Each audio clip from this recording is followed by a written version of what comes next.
স্বয়ং মহাদেব এবং স্বয়ং বিষ্ণু তিনি গায়ত্রীর কাছে গিয়েছিলেন যে মা গায়ত্রী, এই সমাজে আমরা জন্মগ্রহণ করেছি পৃথিবীতে, এই পৃথিবীর মধ্যে ভুল বুঝাবুঝি, ক্লেদ পঙ্কিলতা, কেউ কারো কথা বোঝে না, কেউ কারো কথা মানে না, এর বিহিত কি?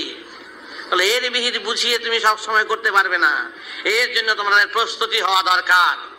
তাহলে প্রস্তুতি, তার শুধু প্রস্তুতি নয়, তার সাথে সারগ্রাম দরকার।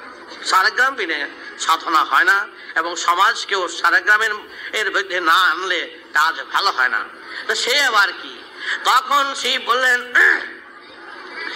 কত সংসারের ভিতরে কত রকম অবস্থা, একে ভুল বোঝে, ওকে ভুল বোঝে, ও আর নিন্দা করে, ও আর সবসময় নিন্দা চর্চায় সবসময় ডুবে আছে। এদের মধ্যে সমাধান আমরা সমাজের বুকে একটা সুন্দর ফুল ফুটাবার জন্য আমরা ইচ্ছা করতেছি, তার ব্যবস্থা কি অতি সহজে কি আছে? তখন স্বয়ং গায়ত্রী নিজ হাতে যে ভূর্ভুবস্বঃ তৎসবিতুর্বরেণ্যম, ভূলোক ভুবলোক মহালোক, সমস্ত লোক, সমস্ত আকাশ, সমস্ত গ্রহ যেই আলোকে আলোকিত, সেই তেজের প্রতীক হচ্ছে গায়ত্রী নামে অভিহিত করেছেন। সেই গায়ত্রী নিজ হাতে লিখেছেন, ইয়ংতি আপরভাতি তজ্জবরভারিত ভারিতং যক্ষাহিয়ত্তূরভাতমহারম ইত্প্রভরপ্রহিতত্রিজং যক্ষা ইস্সিচিচং যক্ষা তমরাভীততমাম ব্রহ্মারাম নারায়ণ রাম ইয়াচিচং যক্ষা তমরাভীততম ব্রহ্মারবদ্রুরভাতীততমাম। যে এই সূত্র, এই ধারা, এই নাম, এই ধ্বনি যারা যাদের কানে পৌঁছবে, তারা আপনা আপনি থেকে তারা ক্লেদ অপসারিত হবে। ধ্বনিতে অপসারিত হয়, শব্দে অপসারিত হয়, সুরে অপসারিত হয়। সুতরাং বেদ মন্ত্রের ধ্বনি অর্থ বোঝো বা না বোঝো, গায়ত্রী নিজ হাতে নিজে বলেছেন, শিবকে বলেছেন, বিষ্ণুকে বলেছেন যে বিষ্ণু তুমি শিব শোনো কথা, তোমরা আর কিছু নয়, মেঘের গর্জনে বৃষ্টি হয়, মেঘের গর্জনে বিদ্যুৎ চমকে, সেই রকম তোমরা এই মহাগর্জনের এর অনন্ত সেই সুর, যেই সুর বেদধ্বনিতে অবিরাম অবিরত বয়ে চলছে, সেই সুরধ্বনি হচ্ছে ইয়ং ইয়াপারভাতমর দুয়াত তমসমসীস সমম যক্ষা তমরাভীত তমরা ব্রহ্মা রাম নারায়ণ রাম রুরিদ্ধিরিজমসীস সমহু যক্ষা তমরাভীস সমহু জপাদবরাম রাম ব্রহ্মা তমরাভীত তমরা রাদিত যক্ষা রাম নারায়ণ রাম। এই মহানাম মহাদ্রুরবাদিতমাং মূলাধার সহস্রার থেকে স্বাধিষ্ঠান মণিপুর অনাহত বিশুদ্ধ হাক্কা সহস্রার ইয়াস যক্ষা তমরাভীততমাম। আমরা সেই বেদ মন্ত্রের বেদের যন্ত্র নিয়ে আমরা এই রাম নারায়ণ রাম, এইটা হলো সারগ্রাম, এই সারগ্রামের শব্দধ্বনি সুরে আছে এই মহামন্ত্রের বেদের সার কথা।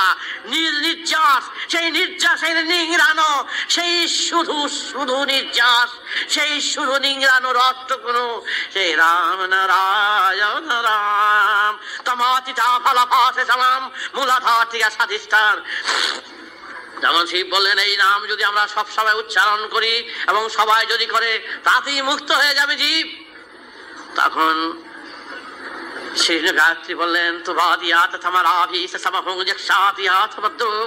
সেই খালি আকাশে মেঘের গর্জনে সমস্ত আকাশ আগুলো আলোকিত হয়ে যায়, সমস্ত বিশ্ব জগৎ এই ধ্বনিতে, এই গর্জনের ধ্বনির সুরে আজও সূর্য চন্দ্র আলোকিত, তার নিজস্ব নিজ নিজ এই যে ধ্বনিতে ধ্বনিত হয়ে হয় বলেই তাদের নিজস্ব তেজ আপনি পরিস্ফুটিত হয়। সেই ভেতরকার সেই আগ্নেয়গিরির অগ্নিস্ফুরণের মতন গুরু গম্ভীর নিনাদের সুর, সেই মূলাধার থেকে সহস্রার আপন সুরে আপনি বাজবে যে উঠে সেই আপন ধ্বনি, তার ভিতরে রহিয়াছে এই মূল তত্ত্ব, মূল সুর। আমরা তারই আমরা সারগ্রাম হিসাবে আমরা তৈরি করেছি রাম নারায়ণ রাম তুমি তোমারা ভীষ সমহু যক্ষা।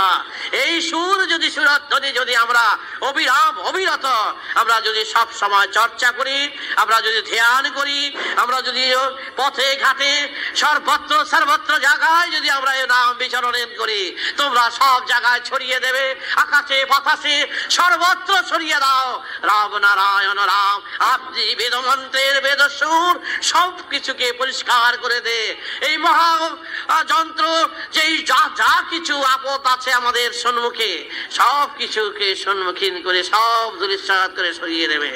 তাই বেদের সুর নিয়ে যখন আমরা চলছি, এই বেদের ধ্বনি নিয়ে যখন চলছি, এও নিয়ে আমাদের চলতে হবে। তাই দিনের পর দিন চলে যাচ্ছে, বয়সের দিকে সবাই আমরা এগিয়ে চলছি। ক্রমশই পথের দিকে আমরা সবাই পথিক হিসাবে চলছি। সময় কারোর জন্য অপেক্ষা করছে না, কিন্তু ঘাত প্রতিঘাতের পর আঘাতের পর আঘাত নিয়ে আজও চলছি। তবু আমরা চাই সবাই একত্রিত হয়ে আমরা এক সুর দিয়ে যেই সংগঠন আমরা তৈরি করেছি, যেই সন্তান দলের মাধ্যমে যে বেদ প্রচার, তোমরা সব সন্তান সেই সংগঠনের মাধ্যমে তোমরা সবাই একত্রিত হয়ে স্থানে স্থানে সংগঠন করো, শাখায় শাখায় প্রশাখায় চারিদিকে ছড়িয়ে দাও সেই রাম নারায়ণ রাম। দলাদলি ভুলে যাও, বিবাদ ভুলে যাও, মান অপমান ভুলে যাও, কেউ ডাকুক বা না ডাকুক সব ভুলে যাও। যেখানে রাম নারায়ণ রাম সেখানে দেবে নমস্কার।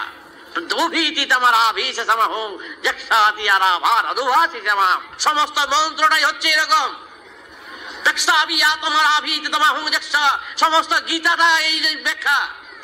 ভীম অর্জুন নকুল সহদেব কৌরব পাণ্ডবের যুদ্ধের কথা আমি কলা চাবুকে লিখে জানিয়েছিলাম যে পবনের সুর, ধর্মের সুর, সব হনুমান, যা বীর হনুমান, সে যাবতীয় সমস্ত যুধিষ্ঠির নকুল সহদেব সব দুর্যোধন ধৃতরাষ্ট্র সম্বন্ধে কেন, কিসের জন্য? সমাজকে রক্ষা করা, তার ব্যবস্থা করা।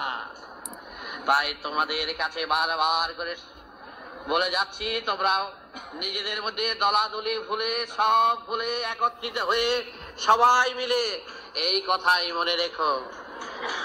আমি এখন সুখচর বাটিতে আছি।